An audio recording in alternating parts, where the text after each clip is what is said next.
Hey friends, welcome to Parent Cafe Live. Today we're going to be talking about resolving conflict, so teaching our kids some skills on how to do that because we're not born with that skill. As we pick up language and things, we tend to resort to aggressive modes to resolve conflict. And, if we're not in an empathetic state, that's definitely going to happen. So we have to give our kids verbal skills, and when they have limited verbal skills, they're going to resort to what they have, which is usually physical.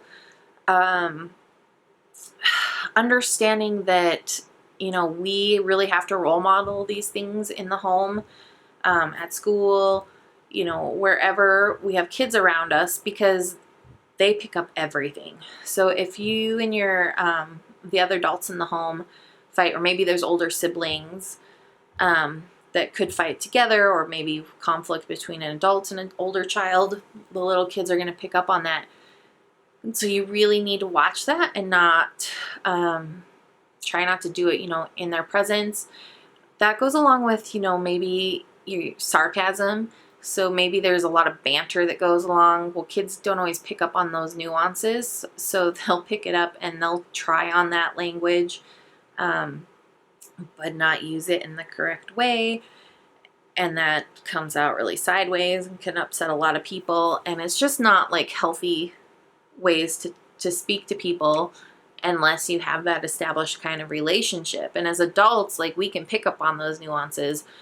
But say you have a 5-year-old and a 5-year-old, and one gets really snarky and really hurt somebody else's feelings, even though that was not their intent. Or maybe they heard some snarky language and they tried using that, and the other kid actually knows what it means, or maybe the teacher knows what that means and it came out really wrong. So we want to watch that. So with little kids, we will see a lot of conflict, especially like when they start parallel playing and they don't want to share toys, or somebody bumps them or runs them over, because I've seen plenty of kids plow through other kids because they're not quite self-aware yet, right? They're not quite aware of others. And so you see a lot of like shoving or pulling, or kids just getting really upset, taking toys away or taking toys back, tug and pull. And there's just a lot of chance for kids to get hurt. You see biting, scratching, hitting. And so we have to teach them not to do those things and how to use things. So everything's a conversation. And so you're always going to go to the one that's been victimized and give them tools to better handle that situation.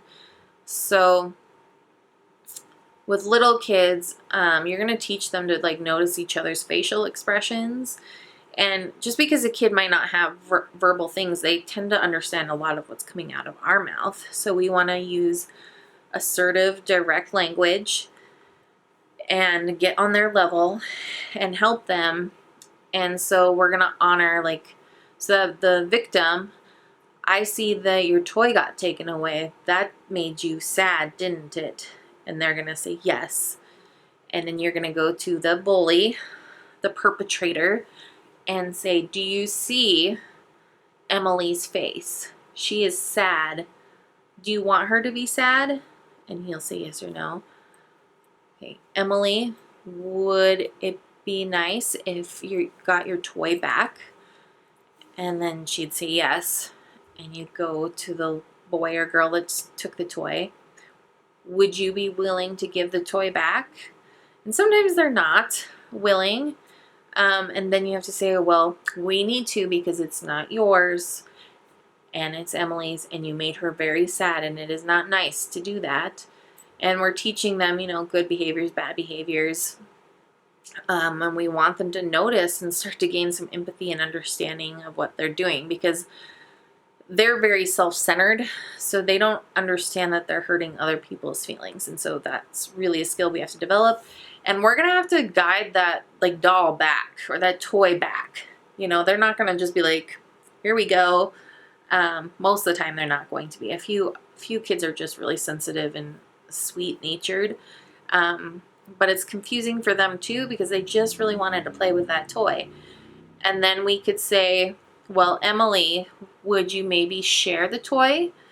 And they can decide or not. And you just kind of have that conversation with them. Setting clear boundaries, like we do not take toys away from people. So this is going to go back to Emily. And when Emily's ready to share, she will share. Ugh, so hard. And they get so mad. And siblings, you're going to see that sibling rivalry. And then there's different levels of understanding and age. So as they're older, like really giving them that you can't do that to her. You know, she doesn't know how to share yet. You need to ask or be ready for her to share. Watch her facial cues. I mean, whenever you're around pets, don't we teach our kids, like, these are what you need to look for? Like, I had a very feral cat. She was my first cat when I was in my 20s. And I couldn't understand what was going on with her. And so she'd act totally kind of normal at the vet for whatever reason. But she was crazy. Like, legitimately, she had some mental health problems. And it could just be a totally wild, unsocialized cat, even though I had her from 8 weeks on. But she was just this crazy little hunter and just did horrible things and clawed me. And so the vet had told me to, like, watch for her ears and watch her tail. And she did all of that after she attacked me. So it didn't really work with her. But every other animal I've met since then, they do show signs of distress or being upset, and just like humans do. And we need to watch those. You need to be in tune with them. So building those skills early is going to be helpful. I mean, teaching them at 2, they're still going to have some playground things and feuds, you know, as they learn to share once they're in school. But the more we teach, the earlier we give them those skills, the less contention will be and the less the tantrums will be. And they just are going to be able to regulate sooner and regulate faster as they grow, which is really important to handle all these big emotions and to have proper verbal skills to communicate it. So say you have a verbal child. So you have a verbal child, so like 2, 3-ish. You're going to teach them to use their big voice. You want them to learn how to be assertive.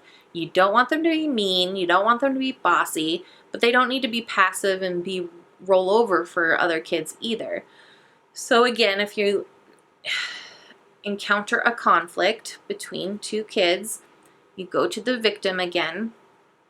And so the one that's had her toy taken away, and you show empathy, but you're upset because your toy was taken away. Yes. Okay. So next time, let's try using our words.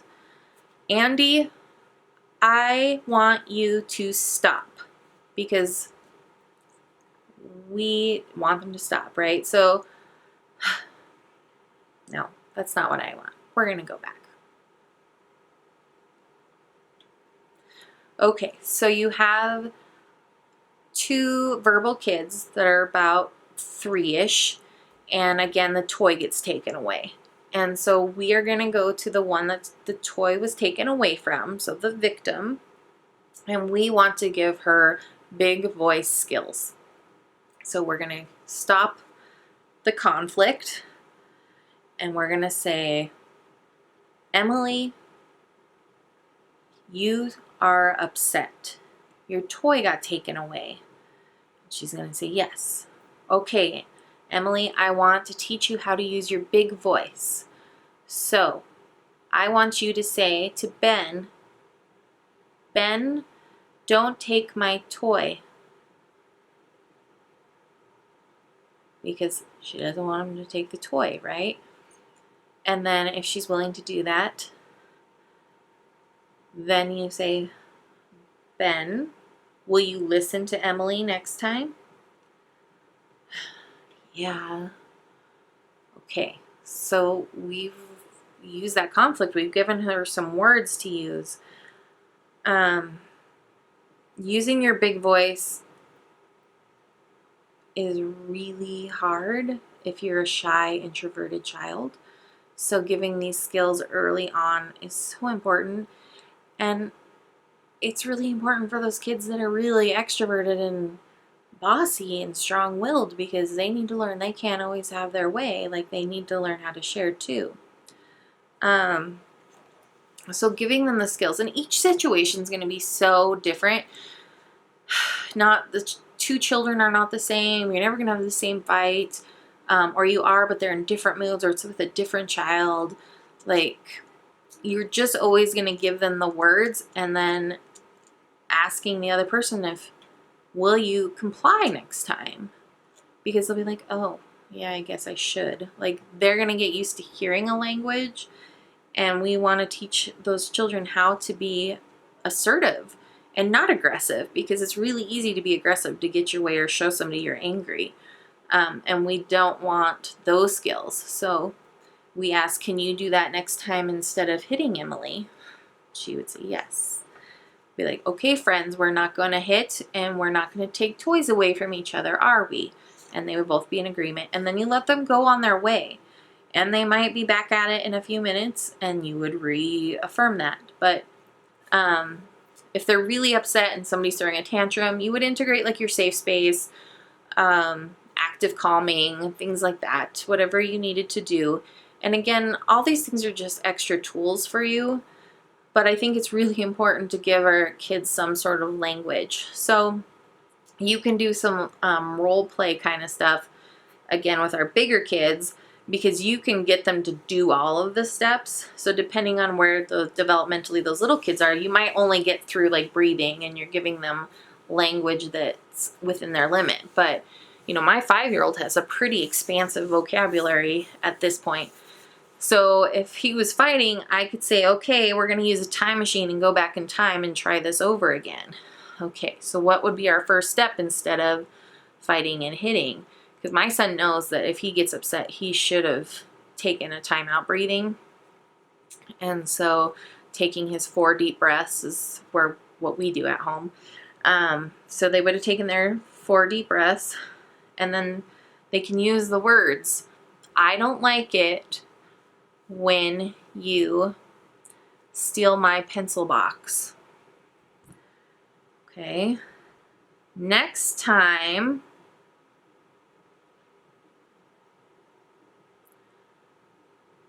I want you to leave my pencil box alone. Okay? Then check for understanding and willingness. So you're giving them the words, and then you're going to have them try on the words. And again, you're going to ask the perpetrator, will you listen to Emily next time? Do these words make sense to you? And then let them hug it out or shake hands, okay? So remember, when we're talking about regulating, we can actively calm. We can also do the wishing well. So we can honor and be like, this is my friend, and I like him, and I don't want him to be sad too. Okay, now if both kids are in that space where they're executive functioning, so we're both going to shake it out, like, okay, let's take our deep breaths. Are we both friends? Do we both want good things for each other? Yeah, I do. Okay, let's pick our words. Let's focus on what we want, not what we don't want. So we don't want them to take it away, right? So we used that language last time. It would be better to use language to leave my pencil box on my desk. And, okay. And then next time, maybe Ben could say, oh, could I please borrow your pencil box or something that's in the pencil box, or I'd like to see what's in your pencil box. Sometimes it's perspective, so we can get to the root of that. But it's just kind of a back and forth conversation that we're going to have. And then we always want to end it like, okay, we've squashed this. This is done and over with. Hug or shake hands, or I don't know. I think we have to do elbow bumps or fist bumps now, or like high five from afar type things. but we want them to resolve and remain on good terms. So giving them that language to do that is going to be helpful as well. So that's pretty much conflict resolution for little kids. You have to teach it to them. You have to give them language. We need to use non-aggressive language. So giving them firm, assertive, this is how I'm going to say it, and you need to understand this, and teaching the other person that they have to respect that. Okay, and they can use different words because maybe they wanted something. Again, you're going to know a little bit more based on what happened, because hopefully you got a little bit of the story and you could, I don't know, read between the lines to figure out kind of what the actual truth is instead of each perspective, or at least getting each kid's perspective so you know how to find words for each of them. Being patient and remaining calm is your best friend. So don't forget to breathe yourself and use those words, those active calmings and wishing wells. It's really good because you remind yourself to do it if you're having them do it too. So we're all going to do this and we're all going to problem solve this together. And so if we get them up to here, they can learn the problem solving skills instead of just being here and just still being upset and mad that they're here and they're just like, yeah, whatever, blah, I'm just going to pout now. And some kids might pout a little while, but you can continue to encourage, you can continue to give language, and honor their feelings and be empathetic towards that. So all these skills build on top of each other, and you get to pull them and use them, and use what already works for you as well. And just, if something's not working, try something different. So I hope you guys liked today's video. I hope you subscribe, like, and share the videos. Please hit the bell notification so you get notified of new uploads to our Parent Cafe Live channel. I look forward to seeing you guys again soon. Have a good day.